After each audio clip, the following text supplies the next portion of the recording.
Assalamualaikum warahmatullahi wabarakatuh. Waalaikumsalam Waalaikumsalam warahmatullahi warahmatullahi wabarakatuh.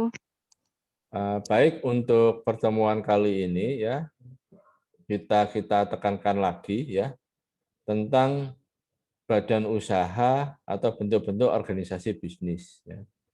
Jadi yang perusahaan ya, yang kalau ingat ya dengan apa pengertian dari perusahaan ya, ya perusahaan itu ya adalah suatu organisasi yang lebih dari satu orang yang menjalankan kegiatan usaha atau kegiatan bisnis secara rutin dan terang-terangan.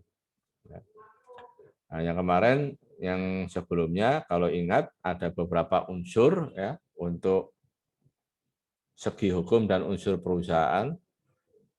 Kira-kira masih ingat unsurnya apa saja?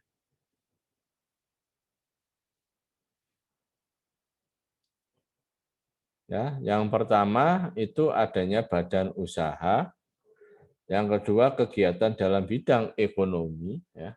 Yang ketiga dilakukan secara terus-menerus, dilakukan secara terang-menerangan, kemudian tujuannya adalah untuk memperoleh keuntungan dan atau laba. Nah, ini yang perlunya dipahami di sini. Berarti ya kalau usaha itu tidak dijalankan terus-menerus, kemudian tidak terang-terangan, berarti kita masih belum bisa dikatakan sebagai badan usaha. Nah, ini yang perlu dipahamkan di sini.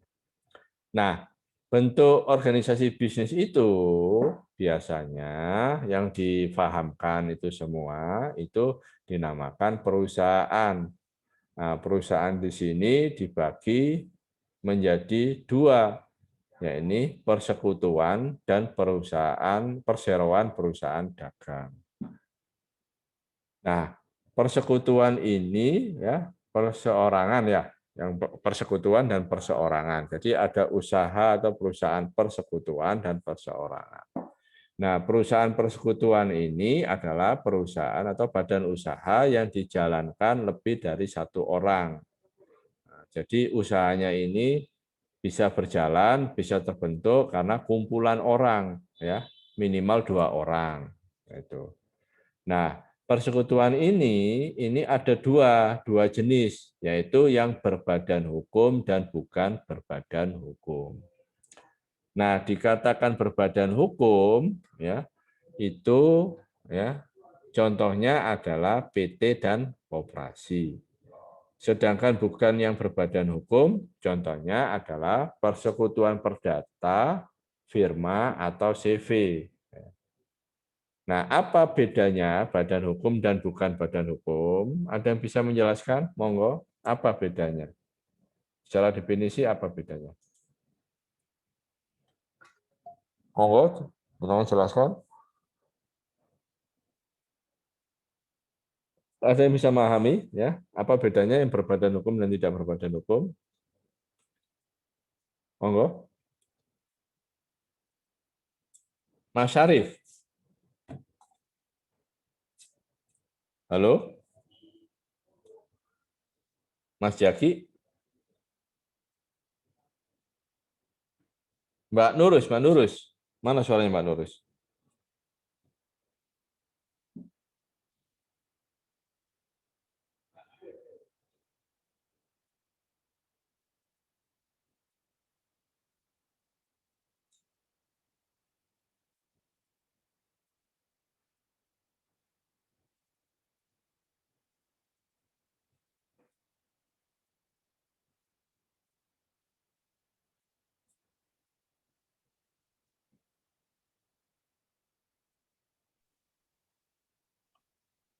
Monggo. Ya. Usaha berbadan hukum mempunyai hak dan kewajiban, Terus sedangkan usaha yang tidak berbadan hukum tidak punya hak kewajiban begitu.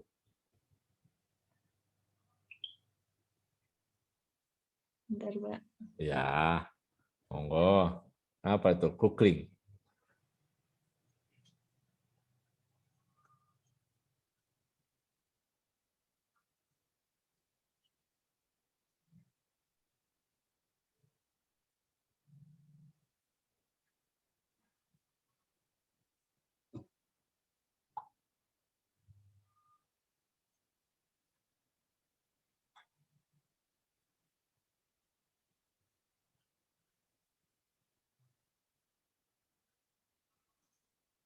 Monggo, yang lain.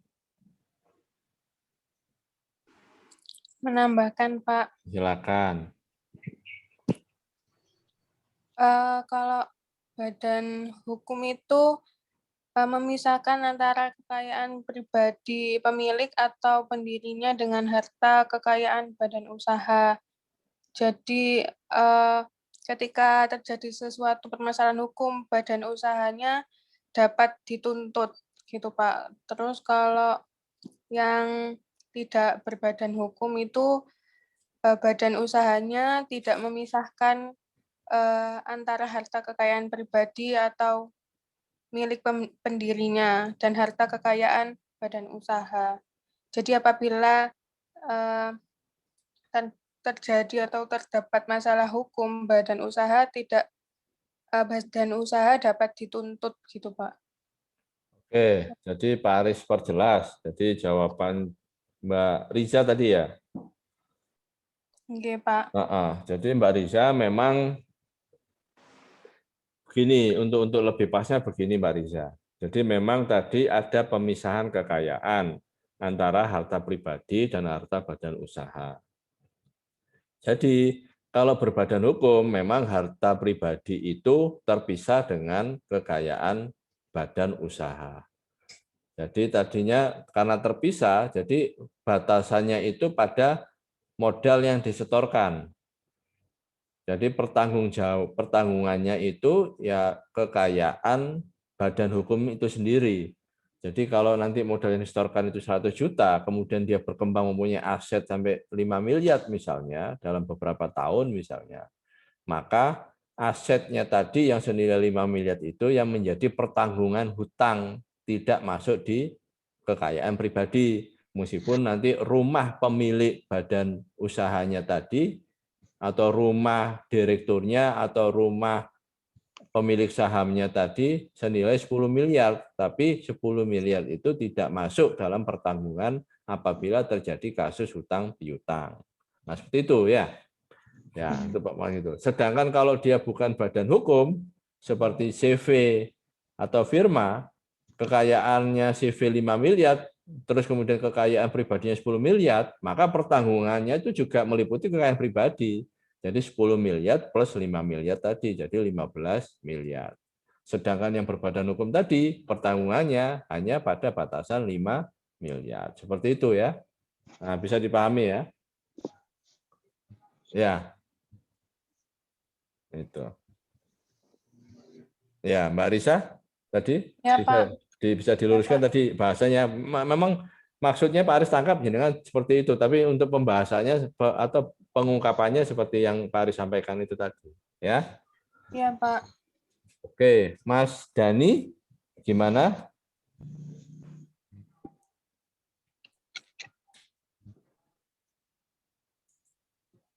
Nah, kita lanjut pada ciri-ciri perusahaan dagang. Nah, ini bisa dibaca sendirilah. Atau perusahaan dagang itu pada intinya ya, ini adalah perusahaan perseorangan.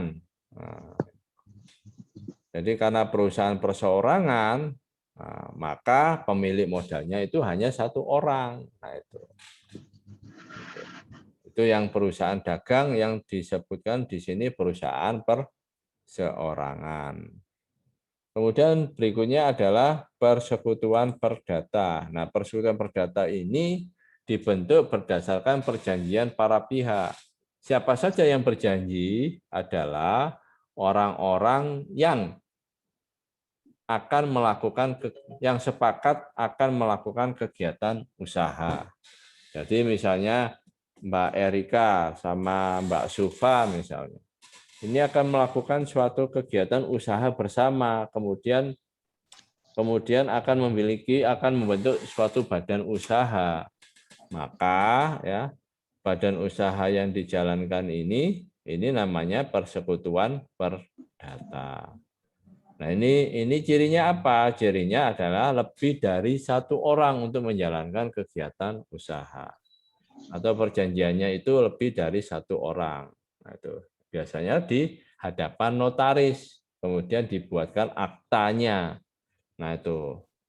Nah, Kan urutannya itu sampai pada, kalau sekarang ini kan sampai pada NIB, kemudian sampai pada pengesahan dari Kementerian Hukum dan HAM. Jadi apabila ada pengesahan dari Kementerian Hukum dan HAM, maka itu sudah resmi dinyatakan sebagai badan usaha yang berbadan hukum. Namun apabila belum ada pengesahan, maka sampai munculnya pengesahan, jadi kalau masih belum terus menjalankan kegiatan usaha, maka masih dianggap belum berbadan hukum. Nah, ini harus hati-hati. Hati-hatinya bagaimana? Ya apabila ada timbul hutang piutang tapi belum ada pengesahan dari Kementerian Hukum dan HAM, maka nantinya statusnya masih belum berbadan hukum, dan statusnya lagi pertanggungannya sampai kepada harta pribadi. Nah, ini yang perlu dipahamkan di situ, ya. Sampai di sini ada yang ditanyakan? Monggo.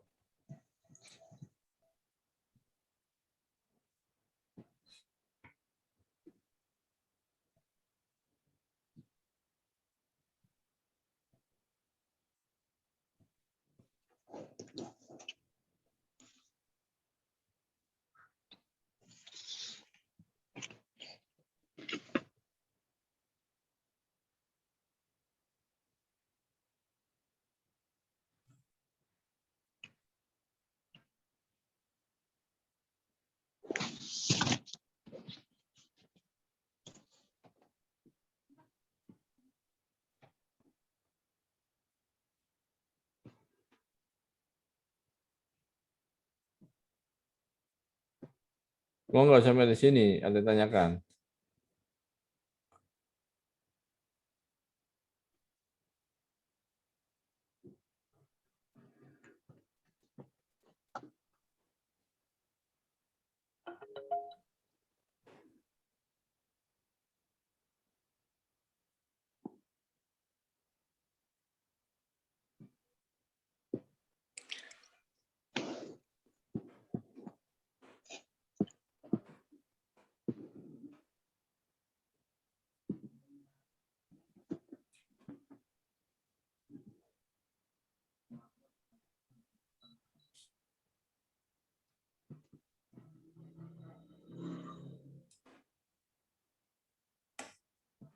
Baik, kita lanjutkan ya. Iya, Pak. Pada ini bentuknya persekutuan, dia adalah bentuknya CV ya. Ada CV itu ada perbedaan para sekutu ya. Ada namanya sekutu statuter atau geren statuter dan sekutu mandater itu. Kalau sekutu statuter ya, kalau secara umumnya begini aja ya. Ada yang sekutu dia, ada yang namanya sekutu aktif, ada yang pasif. Kalau aktif itu dia sekutu yang menjalankan kegiatan usaha. Ini kalau misalnya di CV. Ada yang sekutu pasif, jadi hanya menyetorkan modal saja. Dia hanya menyetorkan modal saja dan tidak aktif dalam menjalankan kegiatan usaha. Nah, kalau ini sekutu statuter, ini yang perlu dipoinkan di sini aja, bahwa punya wewenang penuh untuk melakukan segala hal perbuatan yang berhubungan dengan kepengurusan. Berarti ini jika ini kalau bisa disebut dengan sekutu aktif juga kan gitu ya. Atau sekutu yang dia memang secara umum dia sudah memiliki wewenang, jadi bisa setor modal, kemudian punya hak saham yang ada di, atau hak usaha karena setor modal itu yang ada di CV tersebut. Nah, sedangkan yang kalau sekutu mandater karena mandatori ya, mandatori itu artinya sekutu yang diberikan kewenangan oleh sekutu statuter, biasanya seperti itu. Jadi dia kuasanya ataupun kewenangannya sewaktu-waktu bisa dicabut. Nah, kekayaan persekutuan ini dari mana saja ya? Dari pertama pemasukan dari masing-masing sekutu, namanya inbreng ya. pemasukan dari masing-masing sekutu. Jadi kalau jenengan punya teman, misalnya Mas Syarif ya dengan Mas Zakaria misalnya ya, itu dia mengadakan kesepakatan untuk bikin CV. Ya, jadi Mas Syarif nyetorkan modal, Mas Zakaria juga menyetorkan modal. Nah, dengan komposisi yang berapa-berapa ya tergantung kesepakatan. Apa komposisinya 60-40, komposisinya 70-30, atau komposisinya 65-35. Nah, ini monggo. Ya. Nah, kemudian dari mana lagi? Misalnya kalau persekutuan itu dia punya kegiatan usaha, kemudian juga ada pendapatan dari usaha itu, maka itu bisa dimasukkan. Ya. Bagaimana berakhirnya? Berakhirnya itu pada waktu lampaunya waktu. Jadi kalau usaha itu tidak berjalan lagi, misalnya. Kemudian sudah tidak adanya lagi kegiatan usaha.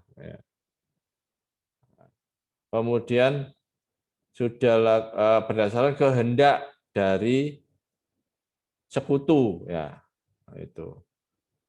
Kemudian sekutu meninggal dunia, ya. Kemudian dinyatakan bubar ataupun ada syarat bubar berlaku, kemudian berdasarkan suara bola dari para sekutu. Nah, ini kelemahan daripada CV ini biasanya tidak bisa bertahan lama karena CV ini mengandalkan kepada kinerja atau kegiatan seseorang. Nah, itu. Nah, persekutuan firma.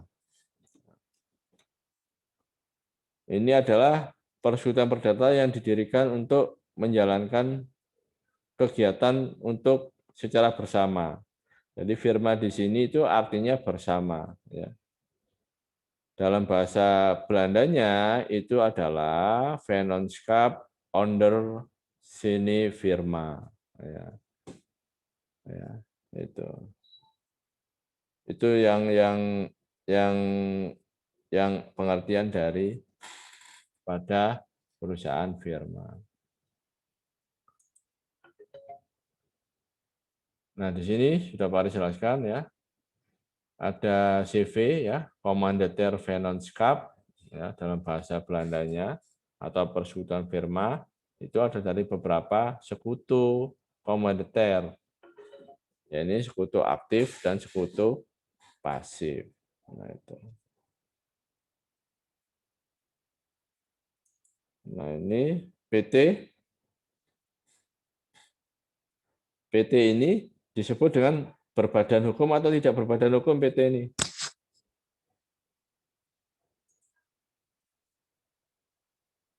PT ini berbadan hukum atau tidak berbadan hukum? Monggo dijawab. Perseroan terbatas ini dimasukkan dalam kategori yang berbadan hukum atau yang tidak berbadan hukum? Berbadan hukum. Berbadan hukum, ya bagus ya. Jadi ini nanti bisa dengan pahami sendiri ya, karena sudah berbadan hukum ya penjelasannya sama ya. Filenya ada kan yang di Spada sudah yang lama, ini tinggal untuk penjelasan saja. Nah, ciri-cirinya ya tadi Pak Aris terangkan pengesahannya dari Menteri Hukum dan HAM. Jadi ciri-cirinya ya, karena PT ini dia berbadan hukum, maka ciri-cirinya dia pengesahan dari Menteri Hukum dan HAM. Apabila PT belum ada pengesahan, maka statusnya belum sebagai badan hukum dan segala tanggung jawabnya sama halnya dengan persekutuan firma atau usaha yang belum berbadan hukum. Nah, ini yang perlu ditegaskan di sini. Nanti jangan juga bisa memahami. Nah, itu lebih lanjutnya. Ya. Kemudian di sini bentuk organisasinya teratur, ya, memiliki harta kekayaan sendiri, berarti sudah terpisahkan. Ya. Yang tadi disampaikan oleh Mbak Risa tadi, ya, bagus tadi. Ya. Dapat melakukan hubungan hukum sendiri. Nah, kemudian yang terakhir mempunyai tujuan yaitu mencari keuntungan. Sampai di sini ada yang ditanyakan ya?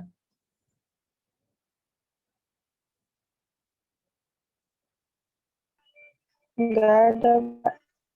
Masih belum, Pak. Iya, ya.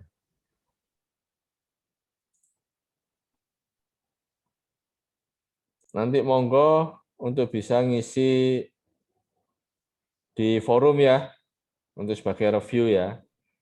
Nah, jangan sebagai di forum, sebagai review, dan sebagai keaktifan untuk pelaksanakan kegiatan perkuliahan ya. Sampai di sini Pak Aris ucapkan terima kasih ya. Insya Allah kita ketemu di minggu depan ya, di waktu yang sama ya. Baik, terima kasih. Assalamualaikum warahmatullahi wabarakatuh.